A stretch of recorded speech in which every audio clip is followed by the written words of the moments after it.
Sim, senhor. Bom, meus amigos, vamos então começar aqui os nossos trabalhos.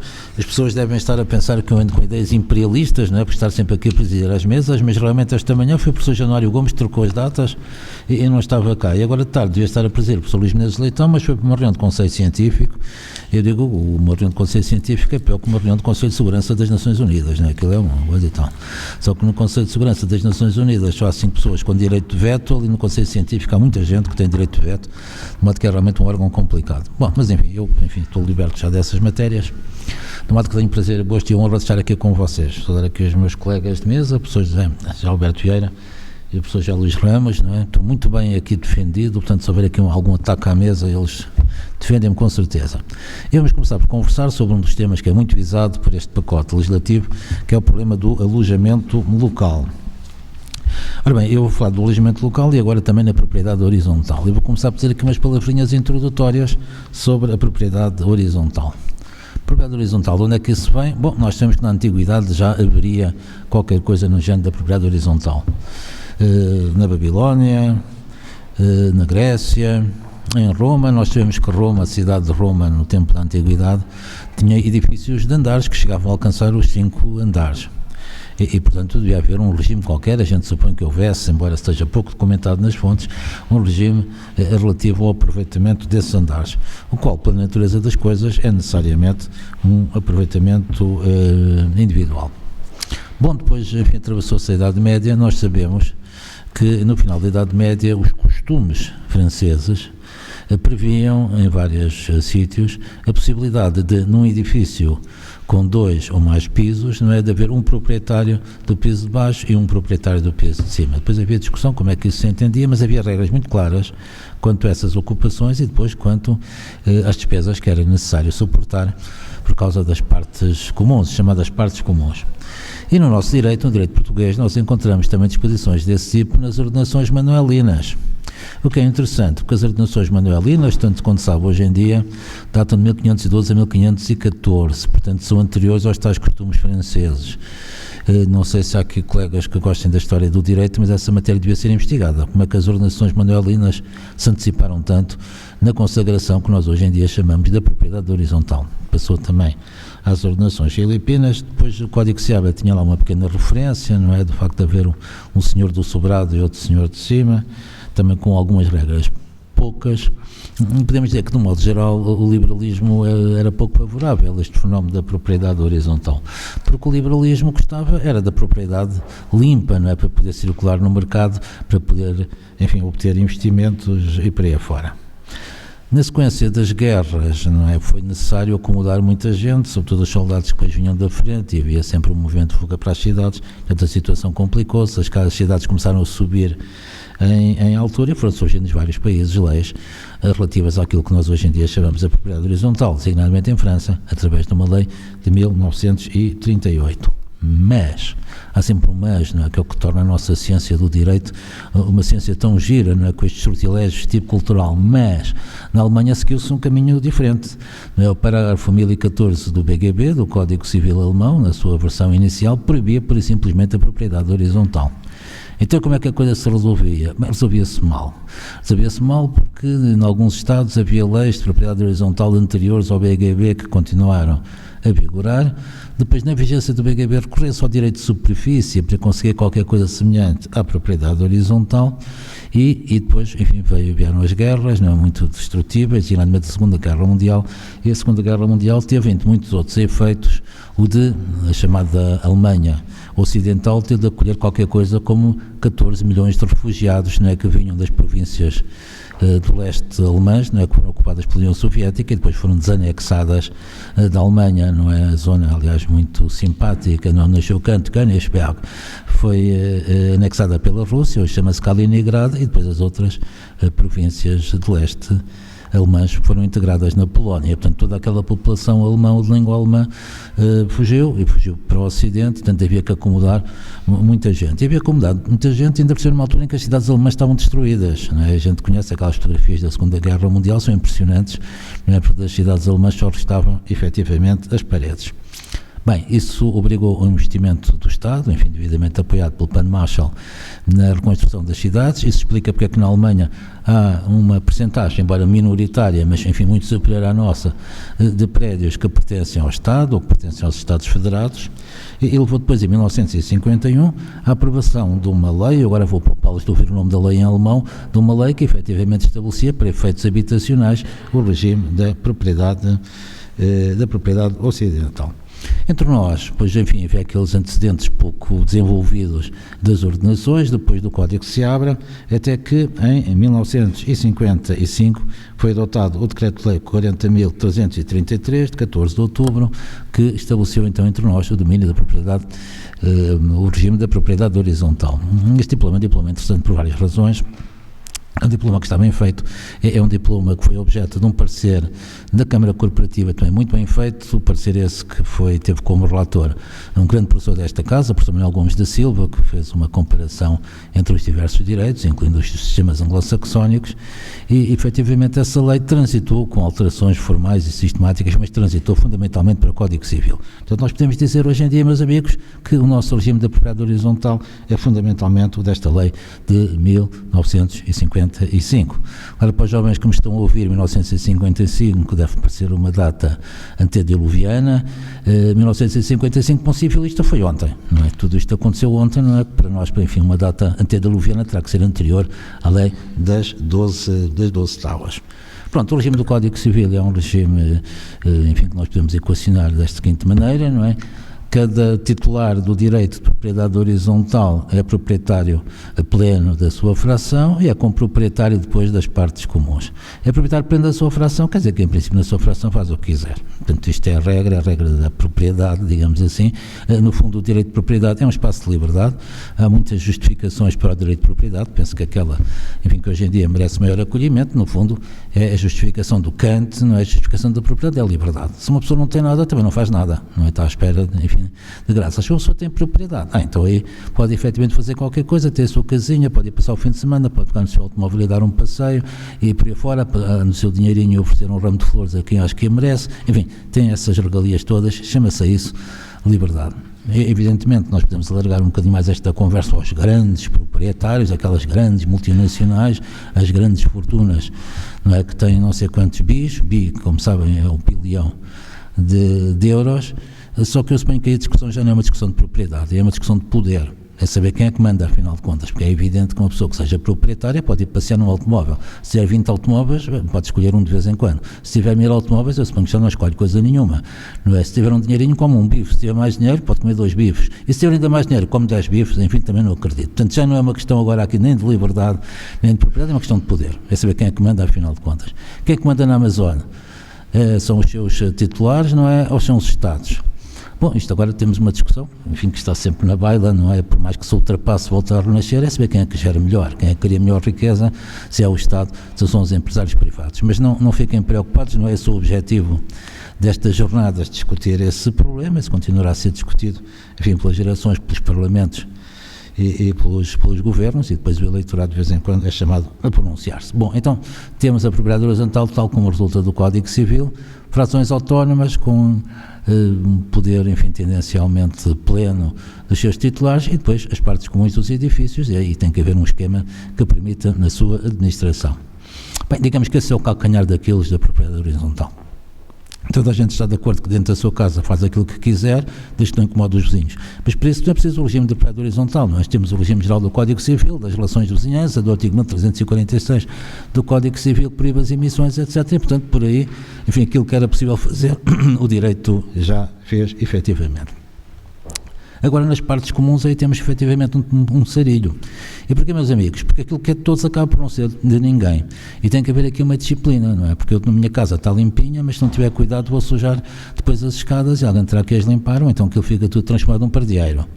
Então temos esquemas para gerir essas partes comuns, passa por uma assembleia de condóminos e depois, enfim, por um administrador. Eu não vou entrar aqui nos pormenores sobre esse regime, toda a gente o conhece.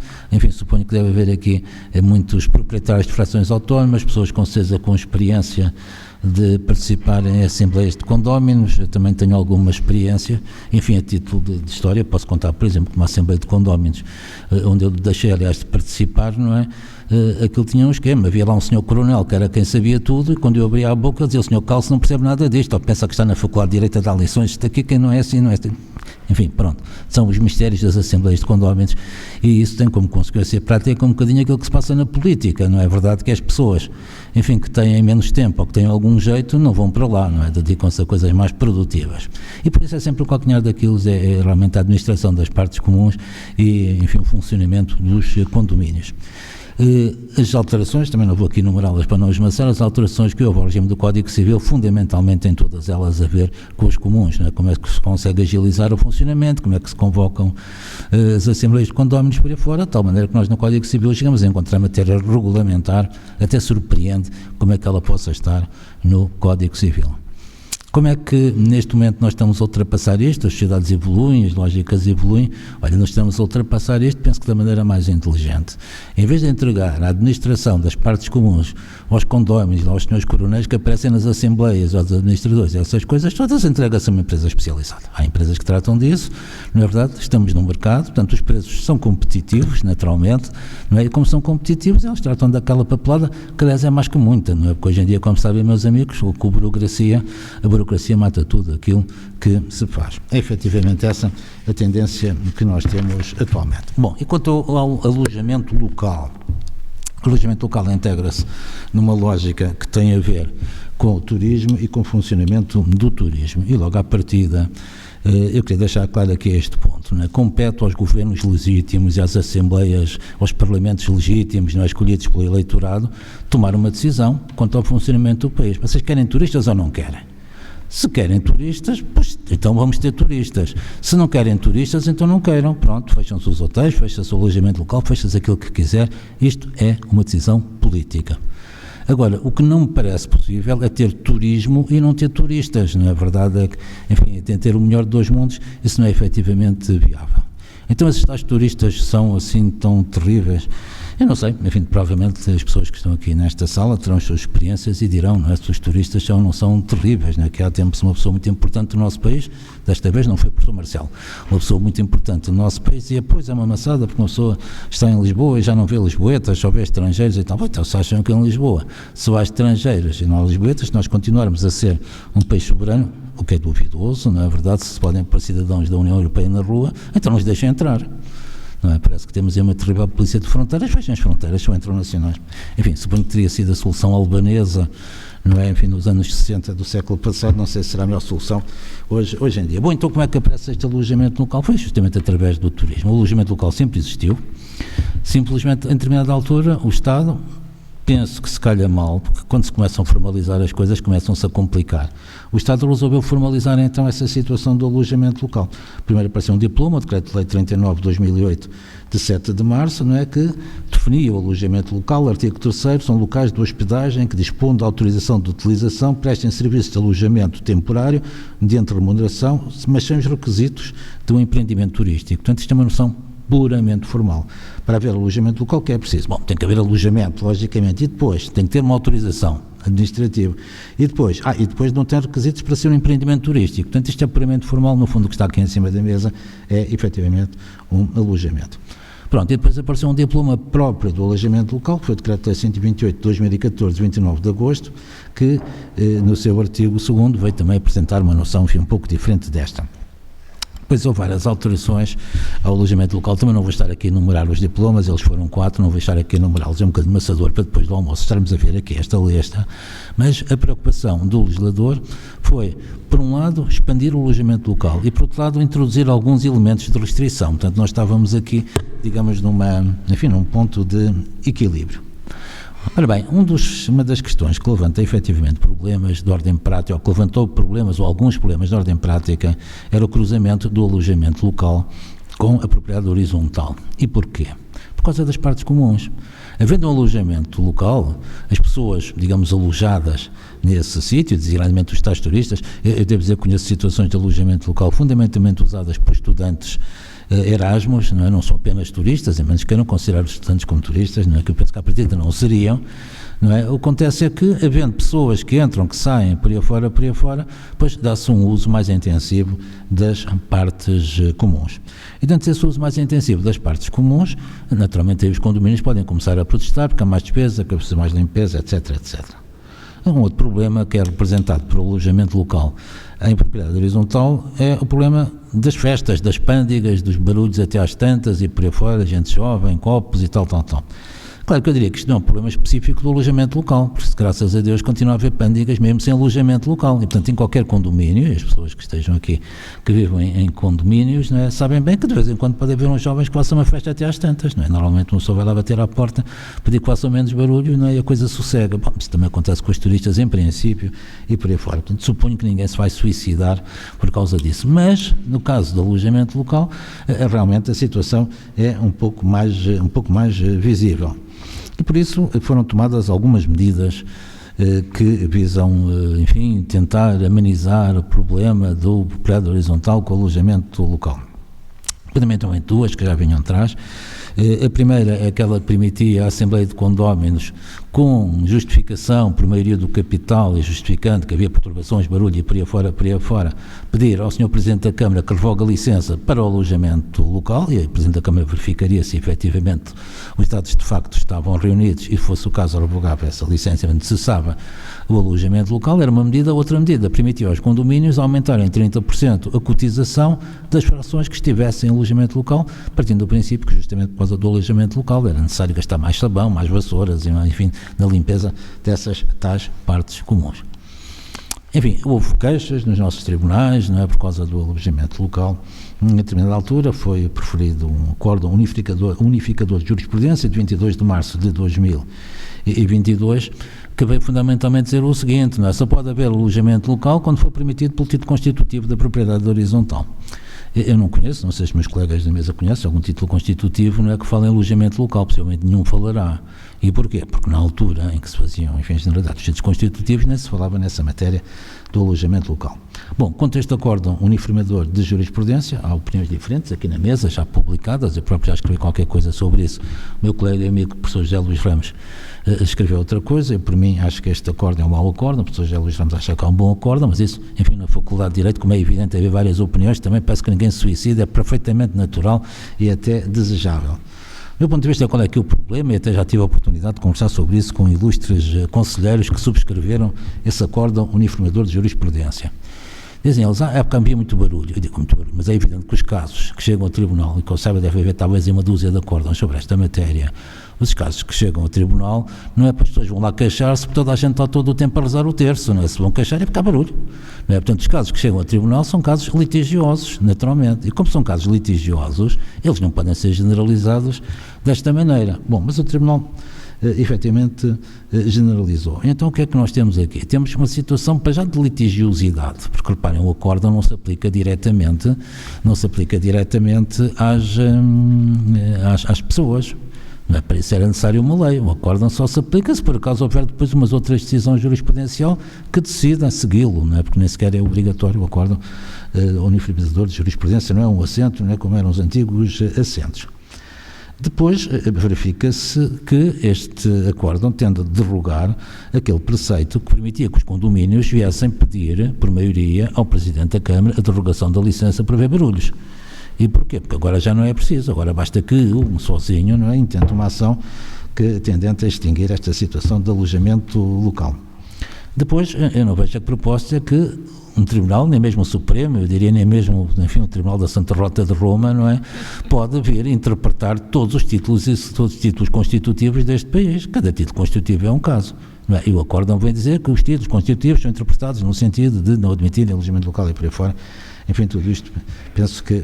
Depois, parece-me que este acórdão, se seguisse para a frente, não é? Se seguir para a frente, é efetivamente um acórdão que desvaloriza a propriedade horizontal. Porque, reparem, não é? Qualquer pessoa que seja titular de um direito de propriedade horizontal tem, entre as suas possibilidades, a de colocar a sua fração autónoma em alojamento local. E com isso ganha dinheirinho legítimo. Ora, o que no fundo se está a pretender é que ela deixe de ter essa possibilidade de utilização.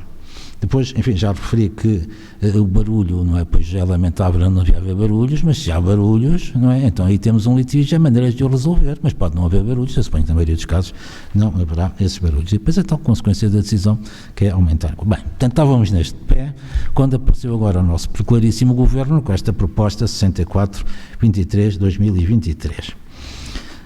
Que toma medidas, enfim, bastante hostis ao arrendamento local. Eu vou só referir aqui alguns aspectos. Primeiro, considera este direito pessoal intransmissível nas áreas de contenção. Portanto, o direito anterior considerava que havia áreas de contenção, agora em todo o país. Depois, caduca se a pessoa coletiva transmitir, o regime anterior, transmitir metade do capital social. Agora caduca se transmitir seja o que for. Portanto, se for 0,0001%, o quê? Transmitiu 0,001% do capital social. Tuba, caduca. Depois, a Assembleia podia proibir se houvesse uma prática normal de barulhos, podia então pedir ao Presidente da Câmara que rescindisse, enfim, aquela situação, a licença de parada horizontal. E o Presidente da Câmara tinha que ver se era verdade. Agora, não, pela forma, não é a Assembleia de Condóminos pode pura e simplesmente proibir o alojamento local. Salvo se o título constitutivo tiver previsto o alojamento local, que não há nenhum que preveja, não é? Portanto, antes tinha que haver uma justificação, tinha que haver barulhos, agora, olha, não me apetece.